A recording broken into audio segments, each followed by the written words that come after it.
¿Alguna vez has sentido que estás viendo un vídeo de YouTube y no puedes dejar de mirarlo?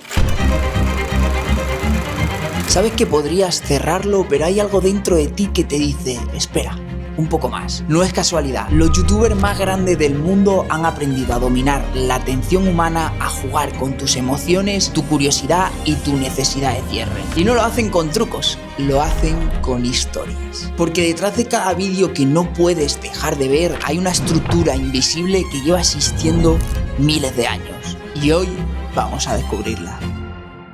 El motivo y origen de esta investigación y de este vídeo viene de una conversación con Víctor Guardia. Ya sabéis, experto en YouTube Short, tiene muchas placas, la verdad que me podría regalar una, y además es de los amigos que considero que más saben sobre YouTube. Porque una de las cosas que más me fascinan de Víctor es que cuando algo funciona en YouTube no te dice como, oye, sí, cópialo porque está funcionando, sino que él le trata de buscar la explicación psicológica de por qué funciona. Y en medio de una de las conversaciones de frikis máximos de YouTube surgió la palabra storytelling. Y ahí fue donde Víctor me empezó a explicar por qué el storytelling funcionaba tan bien en YouTube. Las historias nos gustan porque antes de que hubiera escritura, la manera de transmitir conocimiento entre generaciones era a través de la historia. Se ponía el viejo alrededor del fuego y te contaba una historia. Eran historias que tenían una lección, una moraleja normalmente, y así es como la gente aprendía. Una historia vende más por un tema evolutivo, como todo al final. Y con esa explicación que me dio Víctor le empecé a encontrar sentido a muchas cosas, como que con 12 años mi mejor amigo de internet era Vegeta777. Yo en un principio pensaba que era por cómo jugaba al Minecraft, porque me gustaba bastante ese videojuego, pero la realidad es que Vegeta era bastante malo jugando. ¡No! ¡Me tira!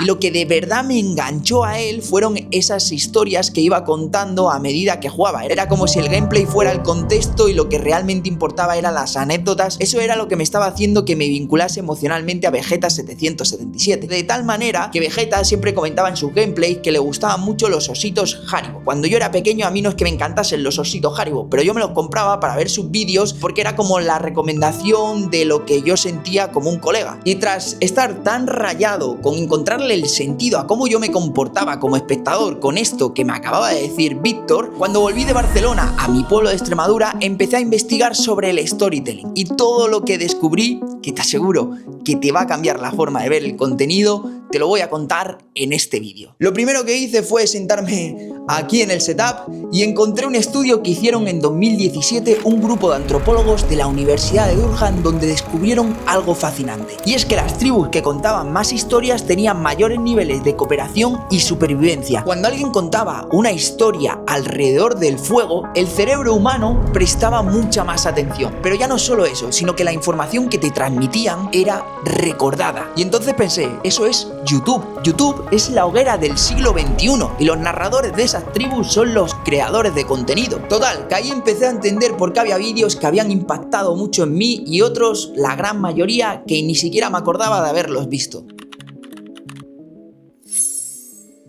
Era mayo de 2018 y me encontraba en plena época de selectividad. Sí, esa época donde todo el mundo te pregunta qué vas a estudiar, qué va a ser de tu vida futura, qué es lo que vas a hacer, te dará la nota y tú con suerte sabes cómo te llamas. O sea, no tienes ni idea de lo que quieres hacer con tu vida. Total, que estaba cansado de estudiar y ya sabes, me puse a ver un poquito de YouTube, solo un poco para relajarme. Y scrolleando en YouTube me salió un vídeo, el discurso de Steve Jobs en Stanford en 2005. Y si te soy sincero, le tenía muy poca fe a ese vídeo. Pensaba que Steve hablaría sobre Apple, sobre la importancia de la universidad, sobre cómo el futuro de la educación impactará en nuestra sociedad, pero no, te contaba tres historias personales. 3 momentos que marcaron su vida, de decisiones, de pérdidas, de miedos, de cosas que cualquier humano ha sentido alguna vez. Y las historias están perfectamente hiladas unas con otras. La primera historia con la que empieza el discurso es sobre conectar los puntos. Empieza con una brecha de curiosidad, dejé la universidad sin saber qué hacer con mi vida. Y es que aquí Steve, muy listo, ya creó la necesidad en el espectador de querer saber qué más va a pasar en esa historia. Y también nos da una lección clave, que las buenas historias no comienzan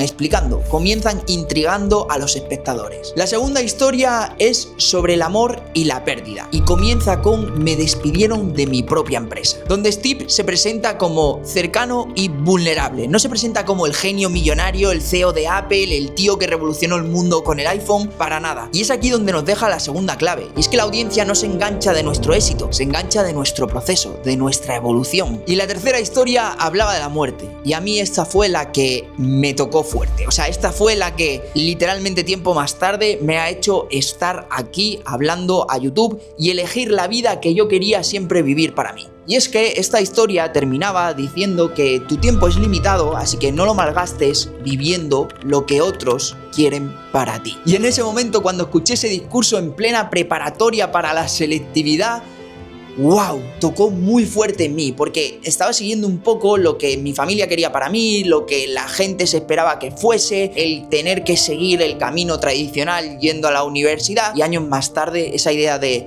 vivir cada día como si fuera el último porque me voy a morir y algún día tendré razón, o sea, algún día me levantaré, viviré el día como si fuera el último y realmente será el último. Eso lo dice Steve. Pues esa filosofía me marcó mucho y fue la que hizo que años más tarde pues esté aquí, eligiendo la vida que siempre quise, que es la de ser creador de contenido. De hecho, ese vídeo también hizo darme cuenta de que una buena historia no te explica, no es educativa, sino que te transforma. Y sé lo que todos estáis pensando ahora mismo. ¡Wow! El discurso, la salvación, te salvó de la universidad, del camino tradicional. ¡Qué guapo que caíste con ese discurso de Steve! Pero no, la realidad es que no tenía tanta fuerza de voluntad, no tenía tantos huevos como para decir, este discurso me ha cambiado, lo sigo al 100%. Tuve que ir a la universidad, pero por lo menos pude elegir algo que se supone que me iba a acercar más a lo que de verdad me apasionaba, que era ser creador de contenido. Estudié periodismo y comunicación audiovisual. Y ahí en la universidad, por lo visto, la gente de comunicación audiovisual también le importa mucho lo que es contar buenas historias. Y me daban libros como este, El viaje del escritor. Pero yo no me enteraba de nada de cómo se contaban buenas historias, que si trama principal, que si subconflicto, que si no sé qué,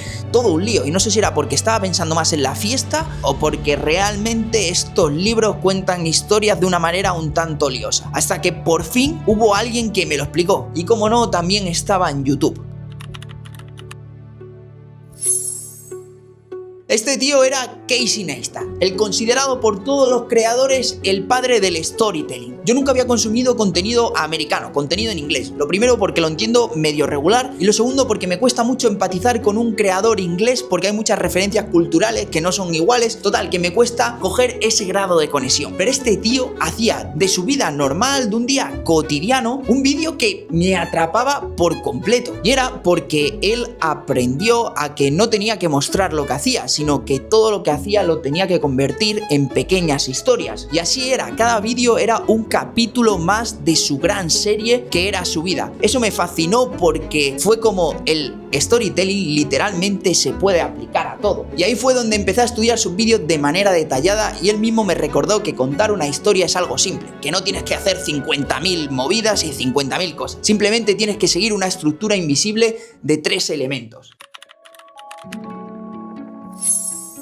El primer elemento que tienes que tener es una transformación clara. El espectador debe sentir que va a pasar de un punto A a un punto B. Toda historia necesita una dirección clara, un propósito o una promesa de transformación. Lo segundo son los conflictos, cómo el espectador va a pasar del punto A al punto B y por el medio va a haber diferentes emociones. Es decir, la subtrama, lo que le hacen sentir al espectador, miedo, duda, frustración, superación, lo que el protagonista va a pasar por el camino. Y lo tercero, la recompensa emocional, el momento donde todo cobra sentido, donde el viaje se cierra y el espectador siente algo real. Y es que Casey me enseñó que cuando grabamos un vídeo sin historia puede funcionar por el título, la miniatura, por copiar un formato americano, pero al igual que pasaba en las tribus, pasa ahora. Y es que solo recordamos aquella información que nos hizo sentir algo. Y sí, aunque contar historia es algo de hace miles de años, los creadores de contenido tenemos algo que las tribus nunca tuvieron, y son los datos. Porque detrás de cada historia que emociona hay una estrategia. Y yo antes de grabar un vídeo siempre miro en Metricool qué temas conectan más con vosotros, con mi audiencia, a qué hora estáis más activos y qué vídeos han tenido más retención últimamente. Y es que como ya sabéis, Metricool es sponsor oficial de este canal, pero es que además es el centro de control de todo mi contenido, es desde donde planifico todo mi contenido, veo las mejores horas para publicar y programo vídeos, short, reels, TikTok en varias redes sociales sin salirme de la plataforma. Por no decirte que desde Metricool también analizo mis resultados, comparo mi estrategia con la de mis competidores y además puedo responder todos los mensajes de las diferentes redes sociales desde una misma bandeja de entrada. Y es que así en resumen Metricool me permite crear, medir y optimizar todo lo que hago como creador de contenido. Así que si quieres probar Metricool de una forma totalmente gratuita te dejo el link en la descripción descripción y con el código Dani Carrero tienes acceso a todos los planes premium de Metricool gratis durante 30 días. Y ahora sí, continuemos analizando cómo el storytelling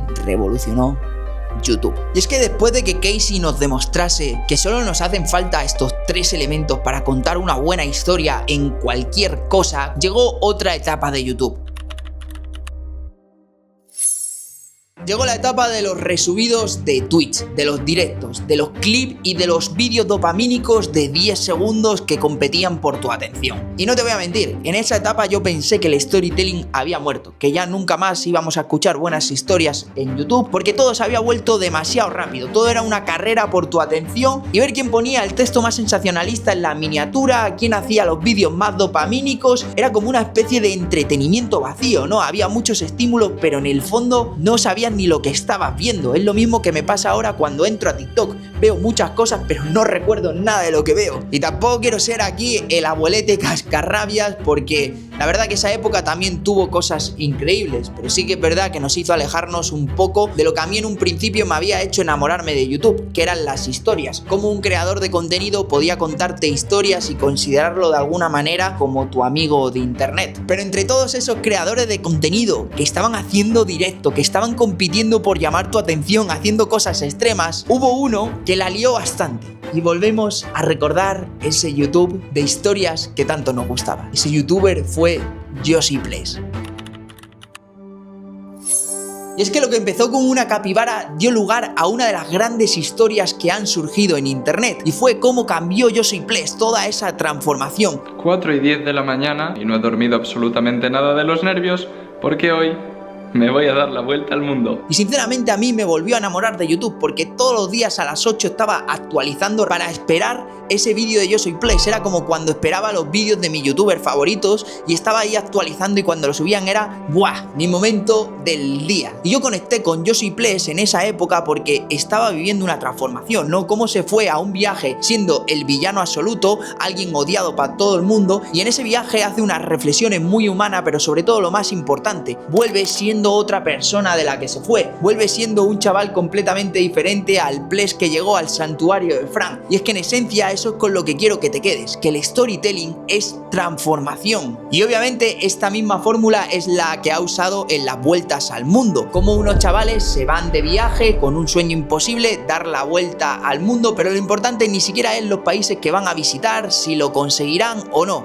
Lo importante es los conflictos que van surgiendo por el medio, el cansancio, la frustración, el perder vuelos, el no subir el vídeo el día que tocaba, y todo eso es lo que los hace humanos. De hecho, Ples todos esos vídeos los termina con una reflexión de lo que están viviendo, y lo importante es que los mismos chavales que se fueron no son los mismos que vuelven de esas vueltas al mundo, y eso a la audiencia les engancha. Y por supuesto no hace falta que hagas una gran serie para contar una gran historia. Esto es lo que me ha enseñado Ryan Trahan, que es otro de los creadores americanos que considero un referente para aprender acerca del storytelling. De hecho, aquí lo tengo, en este mural aspiracional, es este de aquí. Es como el máximo adversario en América de MrBeast, ¿no? MrBeast tira formatos súper dopamínicos para llamar tu atención, y Ryan sigue este mismo formato, pero contándote relatos, contándote historias. Y de todos los vídeos que ha hecho, el que mejor representa lo que te estoy contando para mí es el de sobrevivir al trabajo más solitario del mundo. There's a job on this island, located in the Arctic Circle,